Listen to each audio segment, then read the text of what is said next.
Obrigado, eu sou depressivo. Bom, gente, bom dia a todos. Parabéns pela palestra. Quero agradecer de antemão o Tom, que tenho tido esse relacionamento com ele da parte técnica, né, de levar o máximo possível de informação para vocês. Agradecer o Fábio, que eu conheci lá na Naturaltech. Os transtornos mentais bateram, então a gente já está se relacionando bem. E agradecer a todos vocês pela presença. Espero não instalar nenhum transtorno em ninguém hoje, mas o tema que vai ser abordado é um tema básico, né? É a saúde mental como um todo. Aqui é um pouco da minha formação e o que eu faço até hoje, né? E o que eu vou tentar trazer para vocês de uma maneira até que menos traumática é a parte bioquímica de tudo isso, fisiologia, e depois no bate-papo, se a gente puder associar isso com alimentação, a gente consegue falar de maneira mais profunda. Porque é um tema muito complexo da parte de sinalização, função, excreção, metabolização. Então, vou tentar abordar a parte mais científica e funcional. E mais lá na frente a gente bate um papo e tenta atribuir um pouco de maneira mais prática, né? Eu sou nutricionista desde 2011. Minha primeira pós-graduação foi lá na FAPES do Dr. Efraim. Depois eu fiz a primeira turma de modulação intestinal com o Murilo Pereira. E minha última especialização ano passado é em bioquímica e metabolômica, onde a gente analisa lá basicamente uma especialização médica, né? Os marcadores de ácidos orgânicos, que é o que é eliminado na urina, que é a função dos neurotransmissores, que é um dos fatores, né, que a gente tem mais evidência hoje para você saber se a dopamina funciona, se a serotonina funciona, e existem outros marcadores também. Mas basicamente é isso. Na área da nutrição esportiva, eu já fiz preparação de atletas de fisiculturismo, musculadores, né, convencionais, triatletas, ultramaratonistas, maratonistas, corredores recreativos. O CrossFit também é uma coisa muito em alta hoje que eu tenho atendido. Atualmente eu trabalho com atendimento domiciliar. E a parte de aulas, cursos, como professor convidado e palestras desde o ano passado, que a minha primeira palestra, inclusive, foi aqui. Então, vamos começar do começo, porque o que eu vejo hoje dentro dos temas, não só da saúde mental, é a falta de compreensão do que realmente a gente está falando. Então, se você não sabe o que é, você não sabe tratar. Se você não sabe tratar, você não sabe avaliar. Então, nem tudo que se aplica dentro do conceito nutricional, suplementar, farmacológico, funciona. É só você ver no dia a dia. Muitas vezes a pessoa vai num profissional, eu estou tomando esse suplemento, não dá certo. Esse outro não dá certo. O medicamento troca toda hora. Então, muitas vezes é dar um tiro no escuro e ver se acerta. E se acertar, ótimo, se não, não. Então, é um tipo de alteração que 1 em cada 8 pessoas no mundo vive com um transtorno mental. Se você colocar no Google transtorno mental, vai aparecer uns 50, porque é qualquer tipo de desordem que o indivíduo possa apresentar. E aí nós temos esse grau, né? Ele pode ser agudo, pode ser crônico, pode ser momentâneo, pode durar anos. Eu já atendi pessoas, por exemplo, que tinham quadros de depressão de anos e de repente, não de repente, né? Mas conseguiu sair. Já tem gente que não consegue. Então, assim, é uma coisa muito complexa, e é uma coisa que tá aí, né? Ninguém está blindado de nada, ninguém vai falar, não, comigo não, imagina. Eu corro. Eu falei isso para um paciente uma vez. Tá até no podcast do Luiz lá. Eu tô lá na clínica, entrou um rapaz, sentou, falei, pô, cara, você? Ô, meu, eu vejo você no Instagram lá, você faz maratona, que eu sou maratonista, né? Pô, eu quero ser igual você. Eu falei, você está falando sério? Eu achei que era igual você em outro sentido, né? Eu falei, mas como assim? Não, eu quero correr maratona igual você. Eu falei, pô, sério mesmo, cara? Ele falou, sério. Eu falei, você sabe se eu sou feliz fazendo isso? Antes de vir te atender, eu corri 25 quilômetros. Se eu pudesse, eu não te atendia. Eu quero dormir. Então, você vai ter que correr na chuva, no sol, a preparação é ruim. Como eu já te conheço pessoalmente, certos hábitos você não vai poder fazer. E dói, eu estou morrendo de dor agora. Ele falou, é assim? É, então não quero. Então, nem sempre a questão esportiva garante alguma coisa. Então, eu como trabalho há muitos anos com musculadores, fisiculturistas e tal, é um dos esportes onde a aposentadoria gera mais depressão. Porque o atleta, no caso desse que eu estou citando, o corpo é a referência. Então, quando ele não treina mais, não consegue manter a estética que ele quer, e a maioria das pessoas hoje, é uma crítica que eu faço à massa total, você não deve fazer a atividade física por estética, porque a estética tem prazo de validade. A não ser que você morra jovem, aí é uma decisão sua. Mas a estética vai ser modificada, então se você não buscar atividade física, né, como um corretivo de saúde, ela pode se tornar um problema. Então tem que tomar bastante cuidado também com essas terapêuticas, porque assim, né, quando a gente fala, eu trabalhei muitos anos no varejo de suplementos, né, e o suplemento quase sempre quando ele surge com essa indagação de ser milagroso. Então isso já aconteceu com óleo de coco, já aconteceu com um monte de coisa. Aí o cara pega o pote e toma banho de óleo de coco. Então tudo é muito para o brasileiro. Você precisa correr, vou daqui em Santo Amaro correndo. Vou daqui no Itaim correndo. Às vezes a pessoa piora o quadro do que melhora. Então, os transtornos mentais estão listados assim, os mais comuns, na minha opinião. Depressão, transtorno afetivo bipolar, esquizofrenia, Parkinson, demência, deficiência intelectual no geral, e o famoso TDAH, né? Então, falando um pouquinho dos transtornos mentais conceitualmente, ele é favorecido por estresse, genética, nutrição, infecções perinatais, exposição a perigos ambientais, são fatores que contribuem para os transtornos mentais. Então, é tudo muito abrangente. Lembrando que existe já dados bem interessantes de problemas neurológicos derivados de vírus. Então, não sei se todo mundo aqui atende na parte clínica, é muito comum você ver hoje pessoas tendo cachumba de novo, herpes zoster de novo, H1N1, etc., e isso, a longo prazo, pode acarretar em desordens psicológicas. Então, as infecções, é essa a indagação que alguns profissionais ainda fazem com relação a essa história de vacinar tudo. Existe ainda um risco, ainda a se pesquisar, mas o que eu vou trazer é justamente algo voltado para isso, só para deixar essa pulga na cabeça aí de vocês, porque é sempre muito interessante pensar nisso. Falando da depressão um pouquinho também, como o Carlos falou, estima-se que 300 milhões de pessoas são afetadas por essa condição, mais mulheres sofrem de depressão do que os homens. Aqui é um problema de neurotransmissor mensal. A mulher, a cada mês, ela está de um jeito, né? 30 dias diferentes. Então, por conta da desordem hormonal, esses neurotransmissores, eles flutuam. Então, dependendo da característica genética da mulher e da própria interpretação do encéfalo ao que está sendo sinalizado, a mulher é de um jeito. Ou ela, quando está na tensão pré-menstrual, né? Vamos citar esse caso.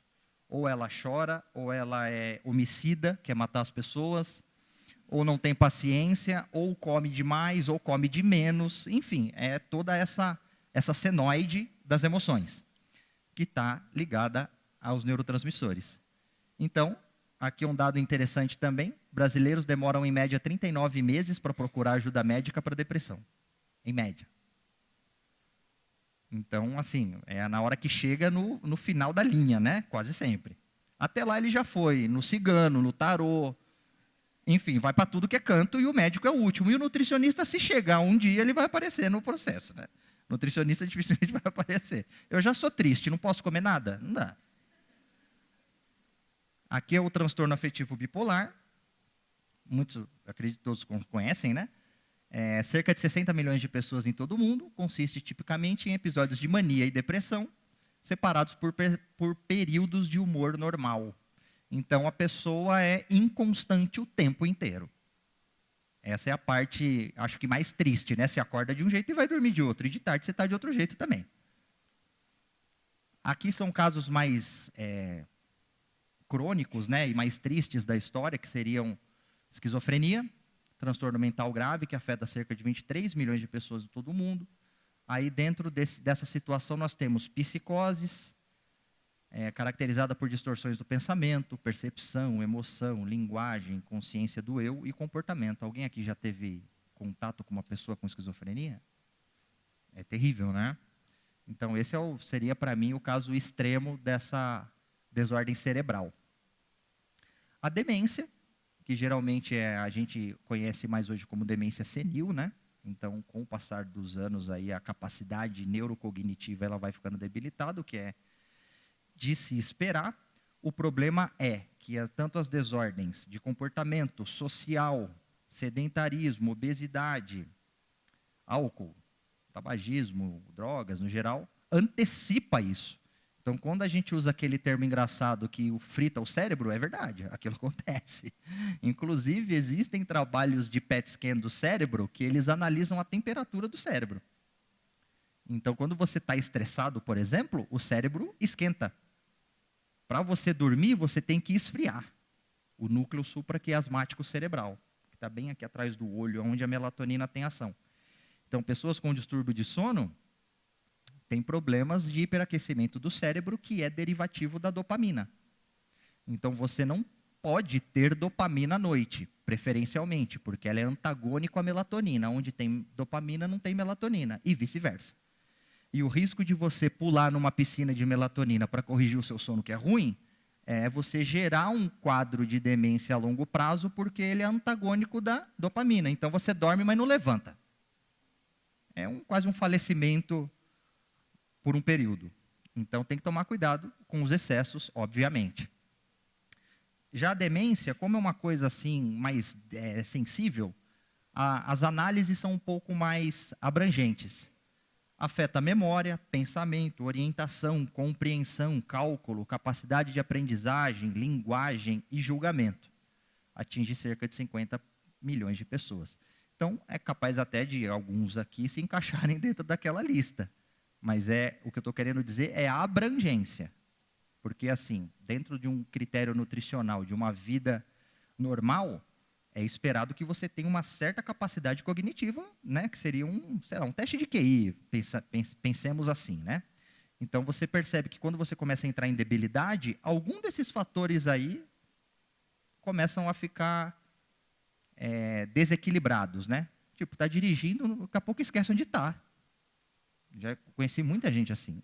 E o engraçado também, quando na parte clínica, você está atendendo, você fala, o que você comeu ontem? Não sabe, não lembra.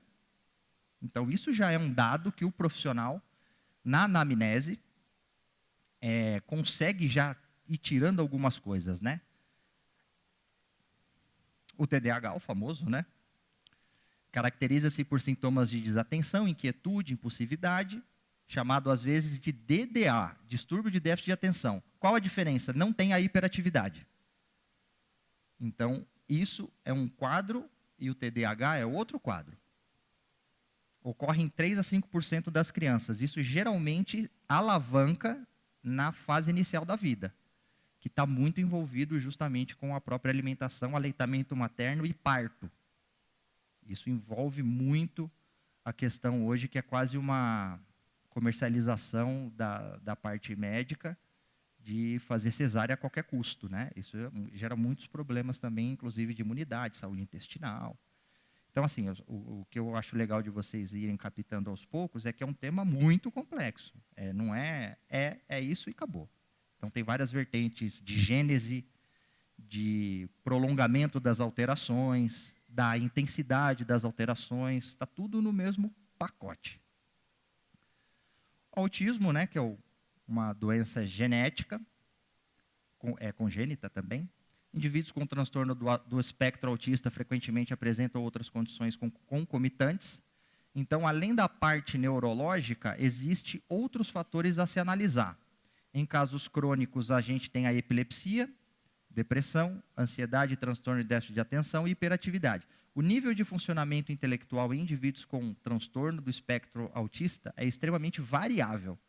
Tanto é que existe hoje diagnósticos de pessoas que, não sei se é bem essa palavra, né? São pessoas normais, mas são diagnosticadas com transtorno do espectro autista, né? Eu trabalhei com autismo durante 6 meses, mais ou menos. E realmente, assim, é uma coisa que varia muito, muito, muito, muito. Eu trabalhei numa instituição perto do bairro onde eu moro. E, assim, é uma coisa, assim, assustadora. E hoje, a tendência do aparecimento do autismo é muito grande por conta justamente de fatores ambientais. Então, antigamente era uma coisa, não vou dizer raro, né, mas pouco presente. Hoje é muito mais por conta de toxina ambiental, poluição, plástico, microplástico e por aí vai. E a própria nutrição materna durante a gestação ou antes de engravidar, está assim numa situação de desordem nutricional muito avançada. Então, durante 3 meses faz um tronco encefálico do bebê, né? E aí existe também essa potencialidade do aparecimento. Lembrando que a mulher, ela doa, né, a matriz mitocondrial genética para o bebê, porém já existe trabalho dizendo de deleção cromossômica do espermatozoide. Então, a nutrição do homem é também muito importante para a concepção de uma vida saudável, né? E uma das características do autismo é a misofonia, que é a intolerância a barulho. Não sei se alguém aqui tem parente que tem autismo, ou conhece, ou já presenciou. É uma dureza, né? Porque não pode viajar, não pode ir para tal lugar, às vezes a criança não consegue ficar em certos ambientes. Então, essa é uma característica bem comum do autismo, é a intolerância a barulho. Ou a certos tipos de barulho, ruído, grito, latido de cachorro, qualquer coisa assim. E aqui é a parte da bioquímica do negócio. Então, aí nós estamos vendo já o que acontece na gênese da criança. Então, ali, placenta, e aí você vai tendo a mitose e meiose da célula. E qual que é o problema aí? Quando você vai falar de saúde neuronal ou saúde mental, a maioria das palestras que vocês vão ouvir, ou o tema, é falando do neurônio. O neurônio é o último. O problema é a microglia. Aqui, ó. É aqui que é o problema. Por quê? A microglia é a nossa parte imunológica do cérebro. Então você tem o cérebro, o encéfalo, a microglia e o neurônio. O neurônio é o último. Então, dentro dessa concepção toda, tudo que afeta a microglia, ou seja, a capacidade imunológica inata, né? Aí vem a questão do parto, do parto normal, por exemplo, ele influencia a saúde desse setor cerebral. Fatores ambientais, como os padrões moleculares microbianos derivados de patógenos, os chamados PAMPs, bem como moléculas provenientes de danos teciduais. Aquele DAMPs ali, quando vocês forem pesquisar, o D é danger. Então, ali, hoje, se fala muito de problemas mentais derivados de estresse. Assalto, sequestro, briga, separação, qualquer coisa, falecimento de parentes, né? Então, a parte do estresse também afeta a resposta imunológica da microglia, bem como os patógenos, que são os micro-organismos. Ativação de células da circulação sanguínea, os monócitos, né, quase sempre, e outras células apresentadas por antígenos, principalmente por meio do reconhecimento dessas moléculas antigênicas. Toll-like receptor é o que transporta essa toxina e joga dentro do cérebro. A parte interessante do textinho, que eu sempre gosto de colocar junto com a imagem, é que, por exemplo, se você pega um exame clínico e vem monócito alterado, você já pode ter um indicativo de que essa pessoa tem alguma contaminação ou uma neuroinflamação agudamente ocorrendo. Exame bioquímico é uma outra coisa muito legal também de falar dentro da parte neurológica. Aí é uma representação da ativação da microglia na neuroinflamação. Do lado esquerdo, sangue, barreira hematocefálica no meio, sistema nervoso central do lado de lá. Então, você pode perceber que no sangue é onde transita tudo. Então, quando você pega um exame sanguíneo, nem sempre ele é fiel, porque é o que está no sangue, o que a gente quer saber é o que está na célula. Então, existe hoje marcadores urinários de ácidos dicarboxílicos que você tira na urina. Infelizmente, é muito caro, mas você consegue ter uma real precisão do que está acontecendo. Então, aqui é onde você tem a passagem da toxina chegando no sistema nervoso central. Lembrete, aqui é sangue, mas isso acontece no intestino. Do intestino migra para a circulação sanguínea, isso chama endotoxemia, e você consegue observar a proliferação a intensidade dessa endotoxemia através das enzimas hepáticas, quase sempre com gama-GT, que é o que faz a detoxificação hepática. E aí você também consegue avaliar por ureia, ácido úrico, coisas assim. Então, ali, ó, um slide confuso, mas é legal, tá? Aprenda a gostar, por favor. Ó, Toll-like receptor 4, tá vendo, ó? Toll-like receptor, então cada um desses consegue se ligar entre esse patógeno ou essa citocina inflamatória e passar para lá. Aonde que é a parte nutricional bacana? Não falando que aqui não importa, né? Mas é você ter suporte para você conseguir corrigir o problema.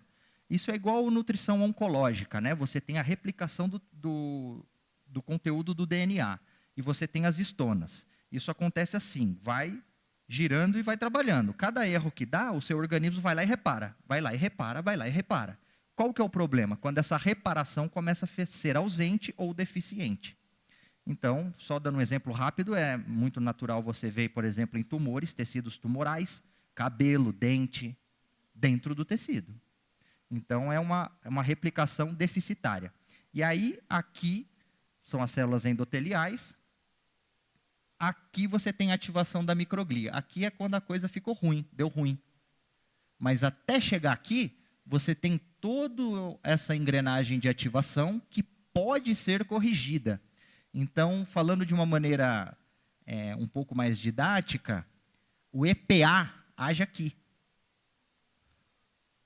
O DHA agiria, por exemplo, na transmissão da informação, bainha de mielina, que é derivada do ácido nervônico, e você tem a passagem do impulso elétrico, né? Só que qual que é o problema? Se essa inflamação estiver instalada num nível muito alto, essa passagem é interrompida. Aí você vai falar assim, mas eu tomo ômega 3 e não adianta nada. Então, às vezes, o problema não é esse. E aqui, os marcadores de estresse e os marcadores de patógenos. Aqui é um exemplo bem clássico, porque se você parar para analisar, ó, quando se fala de saúde mental, saúde neuronal, a maioria das pessoas fala só daqui, né? Só do neurônio. Aí você tem o astrócito e o oligodendrócito. Porém, todos os indicadores de transporte das toxinas estão aqui, ó, que é o começo da história. Então, existem suplementações, substâncias que agem no neurônio, não agem na microglia. Vai tomar e vai funcionar? Provavelmente não. É a mesma coisa, né? Que assim, que a suplementação é um pouco curiosa, né? Pô, eu vou tomar ômega 3 para ver se eu fico inteligente. Não vai ficar, né? Pelo amor de Deus. E cérebro é músculo, né? Como se fosse um músculo, você tem que trabalhar, né? Inclusive, uma das degenerações cerebrais é justamente o sedentarismo. Porque existe um medicamento para tratamento de Parkinson e Alzheimer que chama vinpocetina. Qual que é a função da vinpocetina? Aumentar o influxo de oxigênio no cérebro. É isso. Então, qual que seria o ideal terapêutico? Fazer isso constantemente quando você é jovem, né? Atividade física. Aqui é uma parte muito interessante também, que é justamente dessa comunicação vagal, que é o nervo vago, que atravessa o plexo aqui do peito, ó, e vai até o bulbo cerebral lá embaixo. Então, é através do nervo vago que o intestino se comunica com o cérebro. E o cérebro se comunica com o intestino. Então, o ambiente é muito influenciado, né, no que você vai ter como comportamento. E dentro dessa parte de comunicação, os neurotransmissores de cima se comunicam com os neurotransmissores de baixo e vice-versa. Lembrando que a serotonina produzida no intestino não atravessa a barreira hematocefálica. Você tem que sintetizar serotonina no cérebro. Então, o que acontece? A maioria das pessoas tomam ou usam argumentos, né? Não, mas vai aumentar a produção de serotonina intestinal. Beleza. É isso que vai acontecer, só isso. Mas quer dizer o quê? Nada. Não quer dizer nada. Porque o mecanismo é assim. Produziu a serotonina no intestino.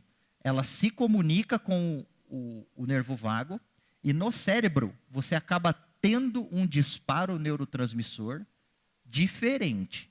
Ah, mas eu sou uma pessoa extremamente estressada. Então você pode ter um quadro de competição de neurotransmissores.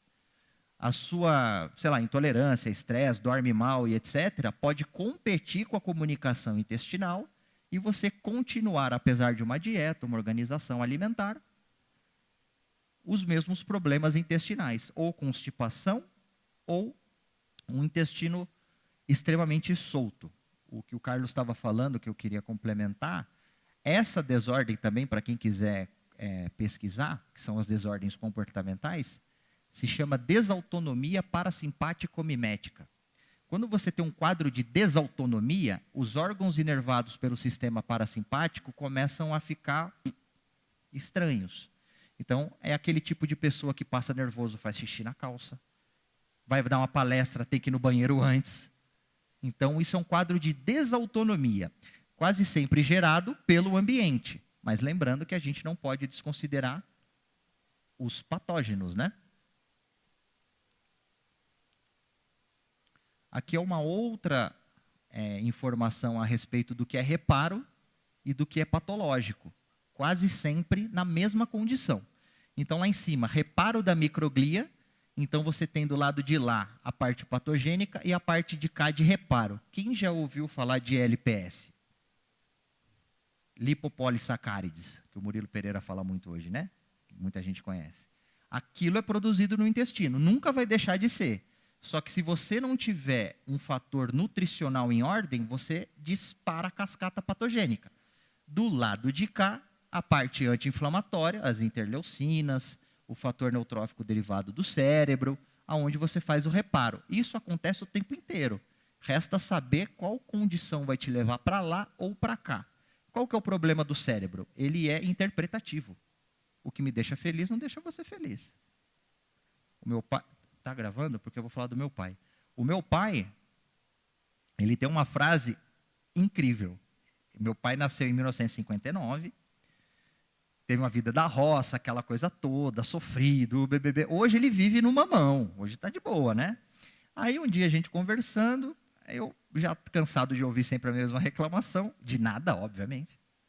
Eu falei, pai, vai no psiquiatra, cara. Pelo amor de Deus, para com isso, vai no psiquiatra. Aí ele falou, não vou no psiquiatra, porque o psiquiatra vai me dar um medicamento. Eu falei, ué, mas é a terapia, vai fazer o quê? Não, mas o medicamento vai fazer eu parar de pensar.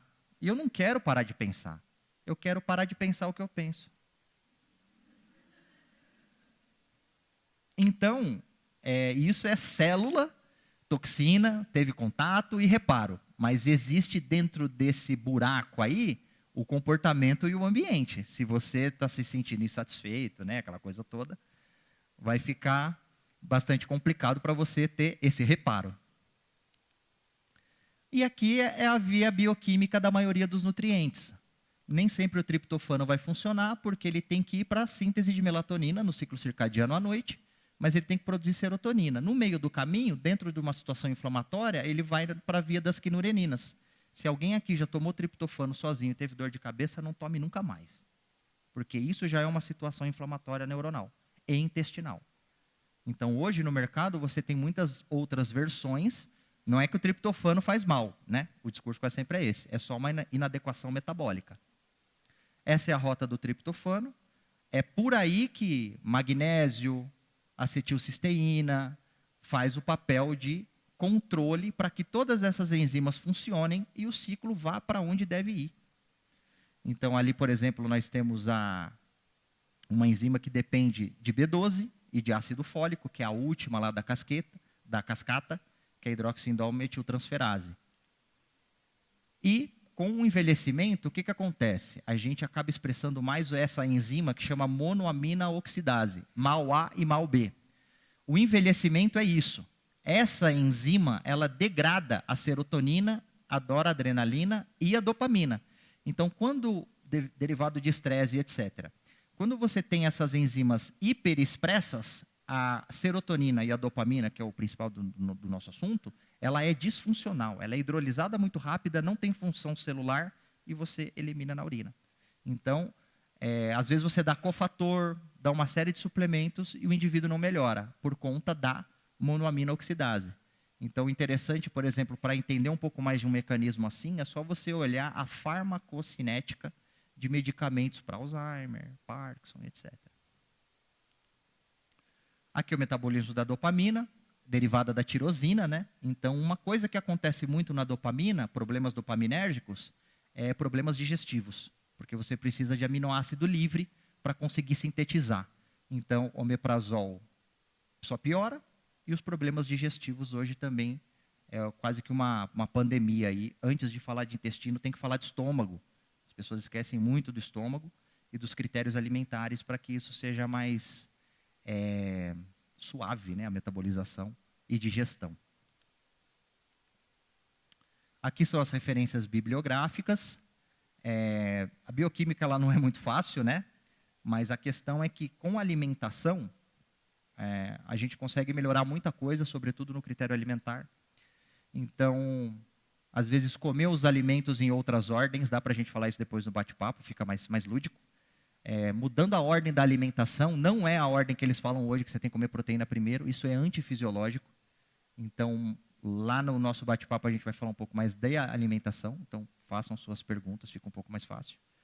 Mas o que eu tentei salientar é a parte da origem da desordem cerebral, que é dentro da microglia, é como se fosse o intestino do cérebro.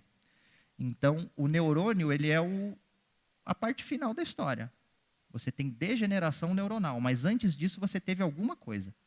Então, quando se fala de melhora de imunidade, anti-inflamatório, precursores de bainha de mielina, a gente tem ação desses mesmos nutrientes dentro da microglia, depois no neurônio.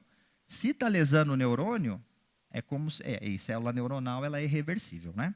Então, o que a gente tem que fazer é tratar a terapêutica do começo, porque senão vai ficar aquela velha máxima que a gente ouve por aí: suplemento esse não funciona, serve para nada, serve para nada, serve para nada. E é uma coisa que eu brinco, né? Antes de você... É muito mais difícil você provar que uma coisa não funciona do que ela funciona. Então, esse é um pouquinho de informação que eu tentei deixar para vocês e depois a gente bate um papo mais profundo a respeito. Obrigado.